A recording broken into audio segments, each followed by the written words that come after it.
दुर्गा कवच का जो भक्त पाठ करते हैं उनके जीवन में कभी भी अमंगल नहीं होता है। बोलो दुर्गा माता की जय। मार्कंड जी ने कहा, पितामही, जो इस संसार में परम गोपनीय तथा मनुष्य की सब प्रकार से रक्षा करने वाला और जो अब तक आपने किसी दूसरे के सामने प्रकट नहीं किया हो, ऐसा कोई साधन मुझे बताइए। ब्रह्मा जी बोले, ब्रह्म, ऐसा साधन तो केवल एक देवी का कवच है, कवच ही है जो गोपनीयों से भी परम गोपनीय, पवित्र तथा संपूर्ण प्राणियों का उपकार करने वाला है। महामुनि, उसे श्रवण करो। देवियों की 9 मूर्तियां हैं जिन्हें नवदुर्गा कहते हैं। उनके पृथक पृथक नाम बताए जाते हैं। प्रथम नाम है शैलपुत्री, दूसरी मूर्ति का नाम ब्रह्मचारिणी, तीसरी का चंद्रघंटा नाम से प्रसिद्ध है, चौथी मूर्ति को कुष्मांडा कहते हैं, पांचवी दुर्गा का नाम स्कंद माता, देवी के छठे स्वरूप को कात्यायनी कहते, सातवा कालरात्रि, आठवां महागौरी नाम से प्रसिद्ध है, नवी दुर्गा का नाम सिद्धिदात्री। ये सब नाम सर्वज्ञ महात्मा वेद भगवान के द्वारा प्रतिपादित हुए हैं। जो मनुष्य अग्नि में जल रहा हो, रणभूमि में शत्रु से गिर गया हो, विषम संकट में फंस गया हो, इस प्रकार भय से आतुल होकर जो भगवती दुर्गा की शरण में प्राप्त हुए हो, उनका कोई भी अमंगल नहीं होता। युद्ध के समय संकट में पड़ने पर उनके ऊपर कोई विपत्ति नहीं दिखाई देती, उन्हें शोक दुख और भय की प्राप्ति नहीं होती। जिन्होंने भक्ति पूर्वक देवी का स्मरण किया, उनका निश्चय उदय दान सुनिए। देवी श्री जो तुम्हारा चिंतन करते हैं, उनकी तुम निसंदेह रक्षा करती हो। चामुंडा देवी प्रेत पर आरूढ़ होती हैं, 12 ही भैंसे पर सवार करती हैं। इंद्री का वाहन ऐरावती हाथी है, वैष्णो देवी के गरुड़ पर आसन जमाती हैं। माहेश्वरी वृषभ पर आरूढ़ होती हैं, कौमारी का वाहन मयूर है। भगवान विष्णु की प्रीतम लक्ष्मी देवी कमल के आसन पर विराजमान है, हाथ में कमल धारण किए हुए वृषभ पर आरूढ़ ईश्वर देवी के श्वेत रूप धारण कर रखा है। ब्राह्मणी देवी हंस पर बैठी हुई हैं, सब प्रकार के आभूषण से विभूषित हैं। इस प्रकार सभी माताएं सब प्रकार से योग शक्ति से संपन्न हैं। इनके सिवा और भी बहुत सी देवियां हैं जो अनेकों प्रकार के आभूषणों से से युक्त तथा नाना प्रकार के रत्नों से सुशोभित हैं। ये संपूर्ण देवियों क्रोध में भरी हुई हैं और भक्तों की रक्षा के लिए रथ पर बैठी दिखाई देती हैं। ये शंकर चक्र गदा शक्ति हलया मूसल खेटत तोमर परशु पाश कुंद त्रिशूलोत्तम सारंग धनुष आदि अस्त्र शस्त्र अपने हाथों में धारण करती हैं। दैत्यों के शरीर का नाश करने वाली, भक्तों को भी दान देने वाली, देवताओं का कल्याण करना, यही उनका शस्त्र धारण करने का उद्देश्य है। कवच आरंभ करने से पहले इस प्रकार प्रार्थना करनी चाहिए। महान रौद्र रूप, अत्यंत घोर पराक्रम, महान बल और महान उत्साह वाली देवी, तुम्हें महान भय का नाश करने वाली हो, तुम्हें नमस्कार। तुम्हारी ओर देखना भी कठिन है। शत्रु का भय बढ़ाने वाली जगदम्बिका मेरी रक्षा दिशा में इंद्र शक्ति मेरी रक्षा करें। अग्नि कोण में अग्नि शक्ति में अग्नि कोण में रक्षा करें। दक्षिण दिशा में बाराही नृत्य कोण में खड़गधानी मेरी रक्षा करें। पश्चिम दिशा में वारुणी और वायव्य कोण में मृग सवार करने वाले देवी मेरी रक्षा करें।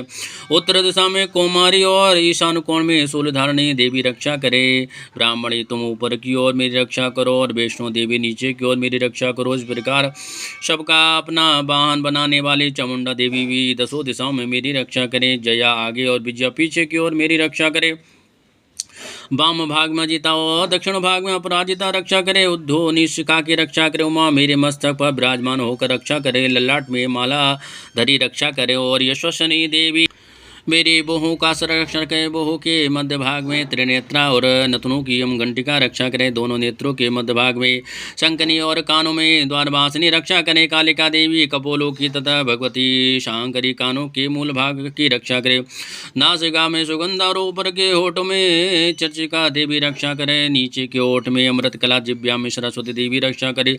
कौमारी दांतों की चंडिका कंठ प्रदेश के रक्षा करे। चित्रघंटा गले की घाटी की और महामाया तालुक में रहकर रक्षा करे। कामाक्षी ठोड़ी की ओर सर्वमंगल मांग ओ कामाक्षी ठोड़ी की ओर सर्वमंगला मेरी वाणी की रक्षा करे। भद्रकाली ग्रीवा में और धनुधरी पृष्ठवश मेरुदंड में रहकर रक्षा करे। कंठ के बाहरी भाग में नील ग्रीवा और कंठ की नली में नलकूबरी रक्षा करे। दोनों कंधों में खड़गनी मेरे दोनों भुजाओं की वज्रधारी रक्षा करे, दोनों हाथों में दंडनी और अंगुलियों में अंबिका रक्षा करे, शूलेश्वरी नखों की रक्षा करे, कुलेश्वरी कुशी पेट में रहकर रक्षा करे, महादेवी दोनों स्तनों की शोक विनाशनी देवी मन की रक्षा करे, ललिता देवी हृदय में और शूलधारिणी हृदय में रहकर रक्षा करे, नाभि में कामिनी और गुहा भाग में गुहेश्वरी तद रक्षा करे, पूतना और कामिका लिंग की और महिषवाहिनी गुदा की रक्षा करें, भगवती कटि भाग में और विंध्यवासिनी घुटनों की रक्षा करें, संपूर्ण कामनाओं को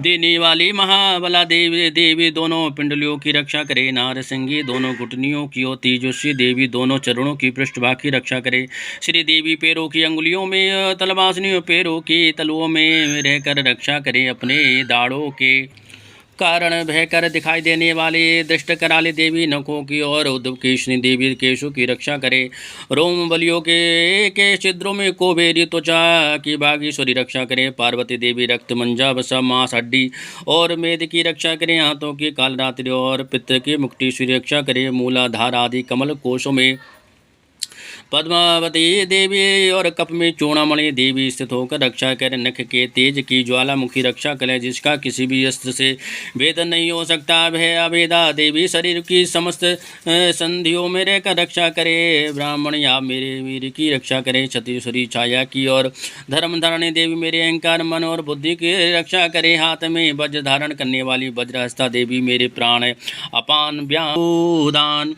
और समान वायु की रक्षा करे, कल्याण से शोभित होने वाली भगवती कल्याण शोभना मेरे प्राणों की रक्षा करे, रस रूप गंध शब्द स्पर्श इन विषयों का अनुभव करने वाली समय योगिनी देवी रक्षा करे, सतोगुण रजोगुण तमोगुण की रक्षा सदा नारायणी देवी करे, 12 ही आयु की रक्षा करे, वैष्णवी धर्म की रक्षा करे, और तथा चक्रणी चक्र धारण करने वाली देवी यश कीर्ति लक्ष्मी धन तथा विद्या की रक्षा करे, इंद्राणिया मेरे गोत्र की रक्षा करे, चंडिका तुम मेरे पशुओं की रक्षा करे, महालक्ष्मी पुत्रों की रक्षा करे, भैरवी पत्नी की रक्षा करे, मेरे पति की सुपत्ता तथा मार्गी क्षेम की रक्षा करे, राजा के दरबार में महालक्ष्मी रक्षा करे, सब और व्याप्त रहने वाली विजया देवी संपूर्ण भय से मेरी रक्षा करे, देवी जो स्थान कवच में नहीं कहा गया है अतएव रक्षा से रहित वे सब तुम्हारे द्वारा सुरक्षित हो, क्योंकि तुम विजयशालिनी और पापनाशनी हो, यदि अपने शरीर का भला चाहे तो मनुष्य बिना कवच के कहीं एक पग भी ना जाए,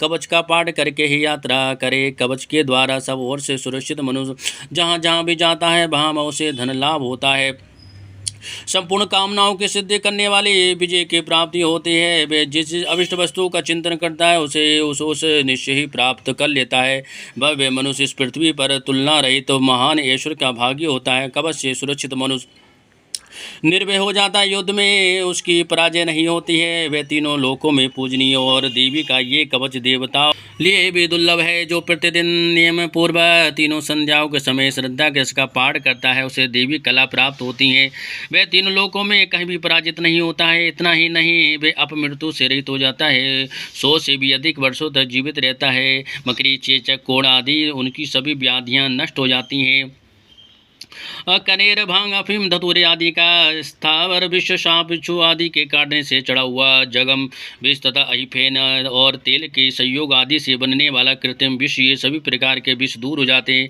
उनका कोई असर नहीं होता, इस पृथ्वी पर मारण मोह आदि जितने अभिचारणीय प्रयोग होते हैं, इस प्रकार के जितने मंत्र यंत्र होते हैं वे सब कवच को हृदय में धारण कर लेने पर उस मनुष्य को देखते ही नष्ट हो जाते हैं, ये ही नहीं पृथ्वी पर विचरने वाले ग्राम देवता आकाचार्य देव विषय जल के संबंध से प्रकट होने वाले गण उपदेश मात्र से सिद्ध होने वाले निम्न कोटि के देवता, अपने जन्म के साथ प्रकट होने वाले देवता, कुल देवता, माला कंठमाला आदि, डाकनी सागनी, अंतरिक्ष में विचरने वाली अतन बलवंते भयन डाकनी, घृत भूत पिशाच यश गंधर्व राक्षस ब्रह्म राक्षस बेताल कुष्मांडा भैरवी आदि अनिष्टकारक देवता भी हृदय में कवच धारण किए रहने पर उस मनुष्य को देखते ही भाग जाते हैं, कवचधारी पुरुष को राजा से सम्मान वृद्धि प्राप्त होती है, ये कवच मनुष्य के तेज की वृद्धि करने वाला और उत्तम है, कवच का पाठ करने वाला पुरुष अपनी कीर्ति से विभूषित भूतल पर अपने सुयश के साथ साथ वृद्धि को प्राप्त होता है। जो पहले कवच का पाठ करके उसके बाद सप्तशती चंडी का पाठ करता है, उसकी जब तक वन पर्वत और कानूनों सहित इस पृथ्वी टिकी रहती है, तब तक यहाँ पुत्र पौत्र आदि संतान परंपरा बनी रहती है। फिर देह का अंत होने पर वह पुरुष भगवती महामाया के प्रसाद से उसे नित्य परम पद को प्राप्त होता है, जो देवताओं के लिए दुर्लभ है। वह सुंदर दिव्य रूप धारण करता है, कल्याणमयी शिव के साथ आनंद का भागी होता है। बोलो दुर्गा माता की जय।